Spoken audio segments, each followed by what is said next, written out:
So మీకు elimination అయినప్పుడు మీ feeling ఎలా ఉండే? ఆ D20లో ఎలిమినేట్ అయినప్పుడు యాక్చువల్గా ఫస్ట్ టైం నేను అది మీకు ఫేర్ అనిపించిందా?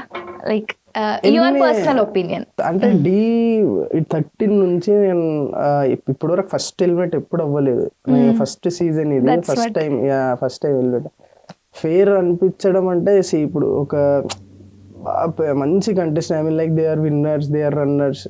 ఆ షోలో కంపేరిటివ్ ఈ అమ్మాయితో కంపేర్ చేసుకుంటే నాకు ఏమనిపించింది అంటే, సరే వీళ్ళందరూ ఒక 100 ఇస్తున్నప్పుడు మనం 80, 70, 60, 70, 80 ఇలా ఇచ్చుకుంటూ వెళ్ళాం కదా.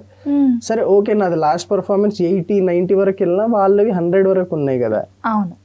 సో ఓకే, అంటే ఎవరి క్యాపబిలిటీ బట్టి వాళ్ళ పర్ఫార్మెన్స్, అంటే ఈ అమ్మాయికి క్యాపబిలిటీ వరకు ఈ అమ్మాయికి 100% ఉంది, కానీ వీళ్ళతో కంపేర్ చేస్తే ఓకే తక్కువ అందరం అదే ఫీల్ అవుతాం కాబట్టి సో అలా మీరు అనుకున్నారు అనమాట. అంటే ఓకే, ఇంకా అంటే నాకు ఇచ్చిన కంటెస్టెంట్ తో నేను బెస్ట్ అవుట్ చేయించుకున్నా చాలు నాకు అనిపించింది. సో మొత్తానికి ఓవర్కమ్ అయ్యారా సార్ ఆ ఎలిమినేషన్ ని?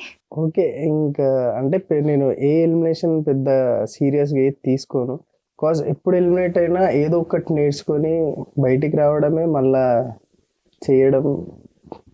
ఎలిమినేషన్ అనేది కామన్ అని చెప్పను, కానీ ఏంటంటే ఎలిమినేషన్ అయ్యాక అంటే అరే మనం ఏది తప్పు చేసాం, ఏది కరెక్ట్ చేసాం, దాని నుంచి నేను నేర్చుకుంటాం అంతే. మీరు కూడా పాయింట్స్ పెట్టుకుంటారా? ఈ సీజన్ లో ఎలా చేశాను, ఆ సీజన్ లో ఎలా అంటే మళ్ళీ చేశాను? మిస్టేక్స్ రిపీట్ చేయొద్దు కదా. అంటే ఇప్పుడు ఇది రిపీట్ అయ్యింది, మళ్ళీ నెక్స్ట్ సీజన్ కూడా నేను సేమ్ చేస్తే మళ్ళీ సేమ్ ఎలిమినేషనే కదా అయ్యేది.